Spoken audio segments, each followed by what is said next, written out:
Hi, math and science students. Today I'm going to be going over some math basics for early childhood education. And I apologize if you could hear my washer and dryer in the background. So we're going to be talking about problem solving and the mathematics competencies in early childhood curriculum. And this is an important foundational um, presentation, so I hope you do take some time to watch this and take notes because we will keep coming back to this content as we progress throughout the quarter. And first, just know there are some, I'm sorry, I'm going to be moving my picture around. I don't know where it went. Oh well. Some guidelines for incorporating problem solving and math into your ECE curriculum. It's important to avoid gender bias regarding math.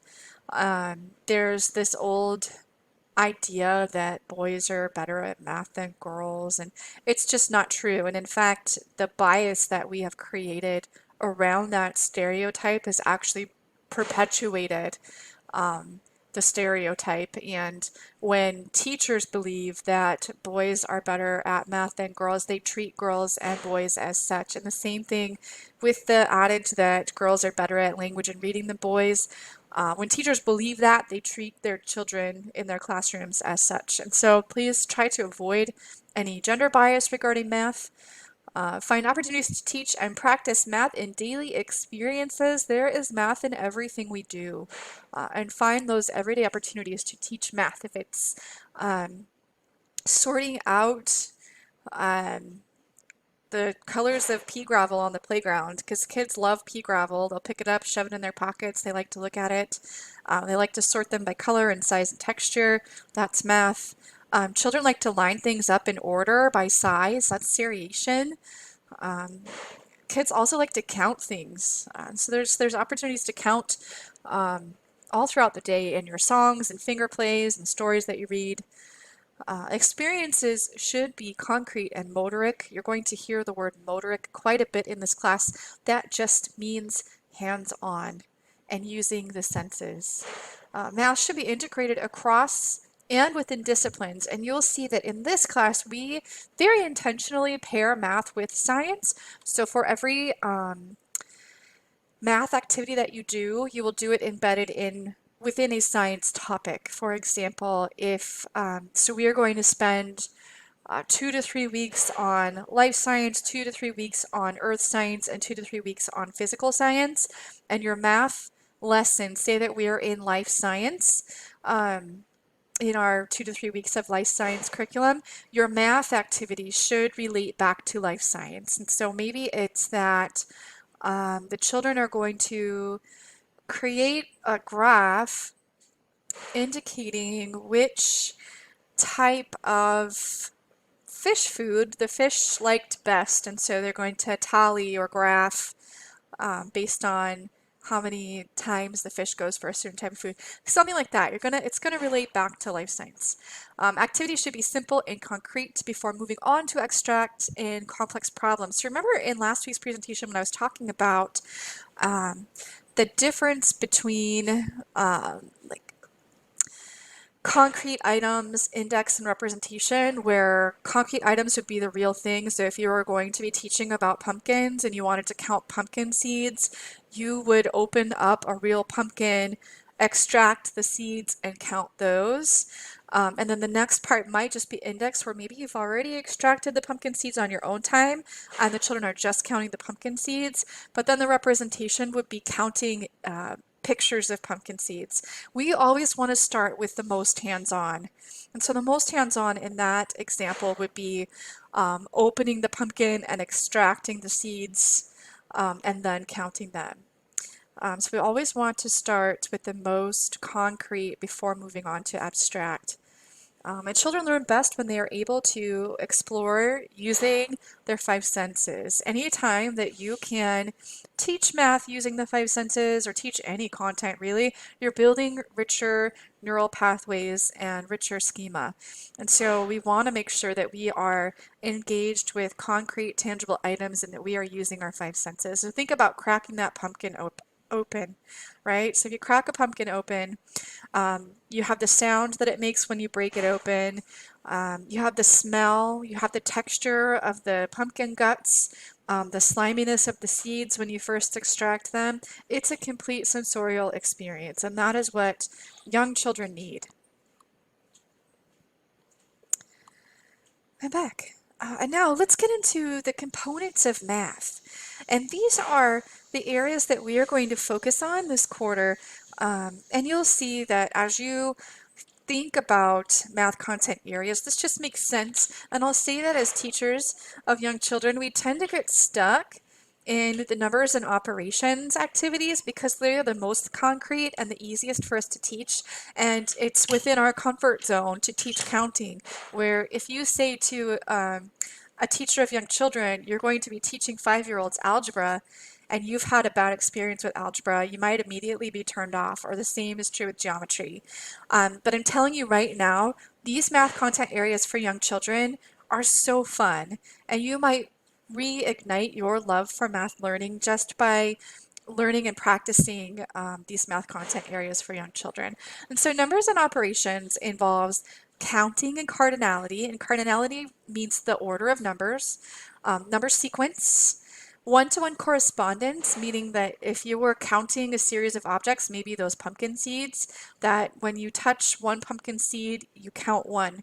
And then as you touch and go, you're touching one object per number counted. That's one-to-one correspondence.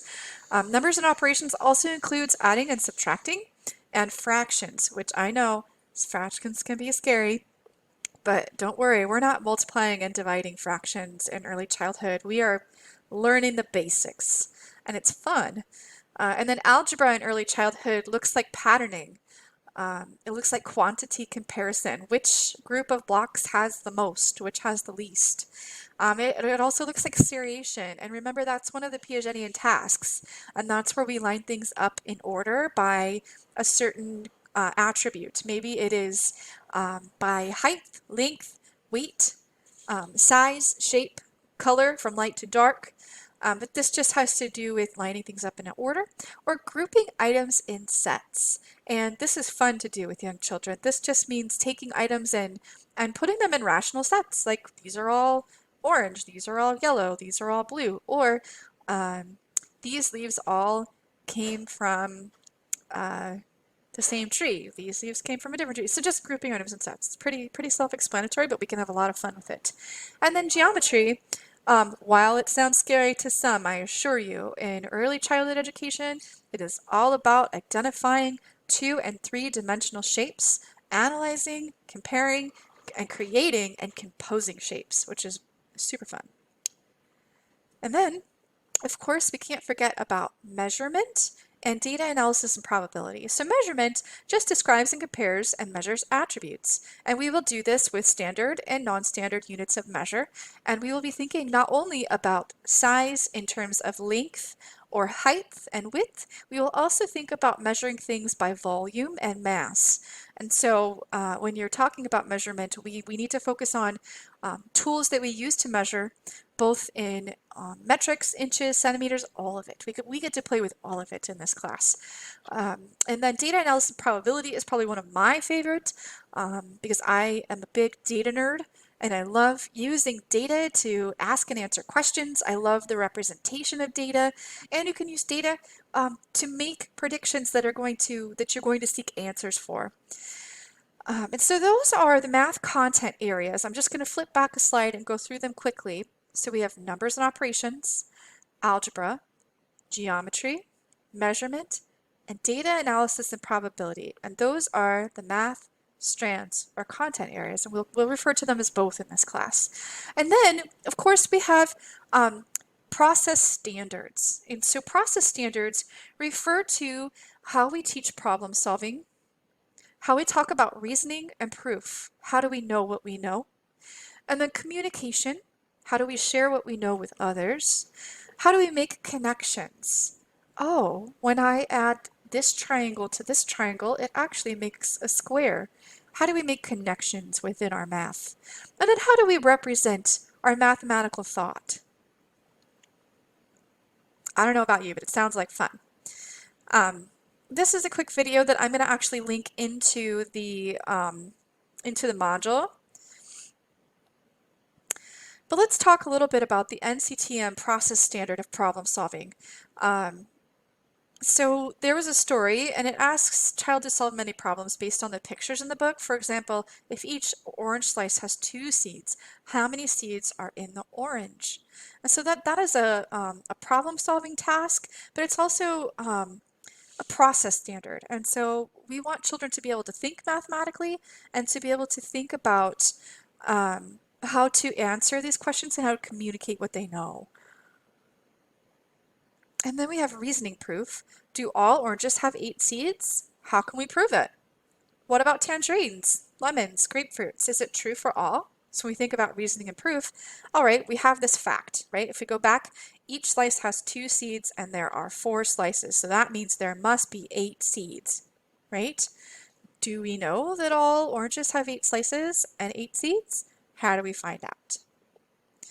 And then communication just tells the class how you figured it out. How did you find out?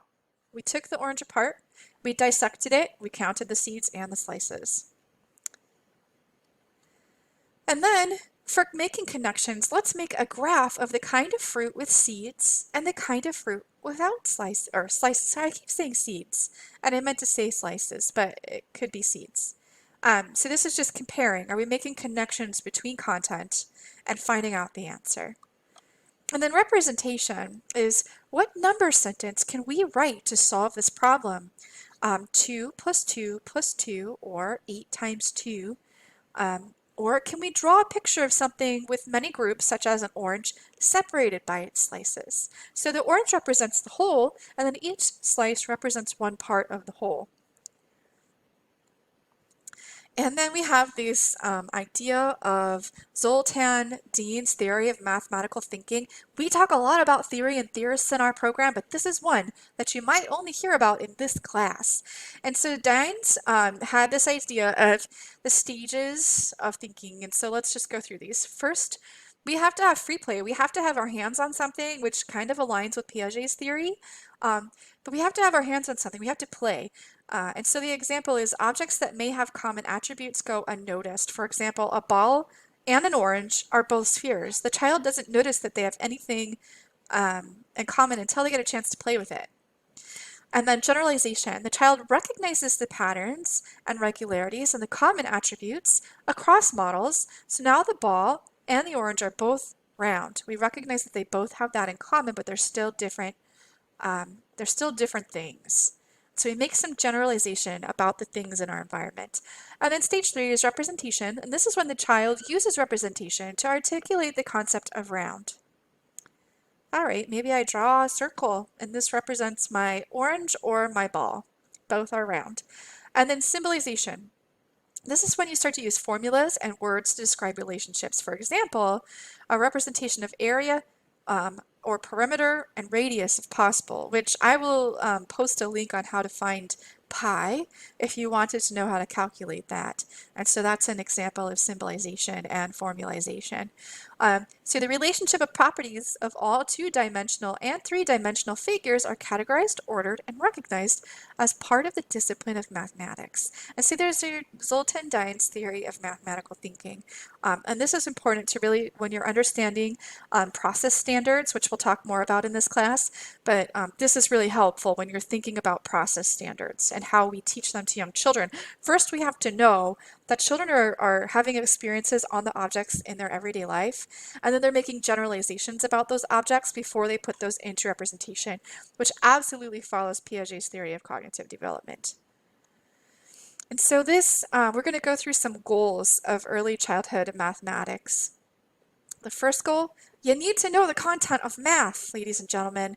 You need to know classification, ordering, seriation, number sense, place value, data analysis, probability, algebra, problem solving, addition, subtraction, multiplication, division, geometry. Are you getting overwhelmed? Don't. I promise you, don't. Spatial sense, shape, measurement, space. This is all going to be taught through play. I think you will find this enjoyable, but you have to know your content. Goal 2, understand how young children learn math and how best to teach them. That's why you're taking this class, right?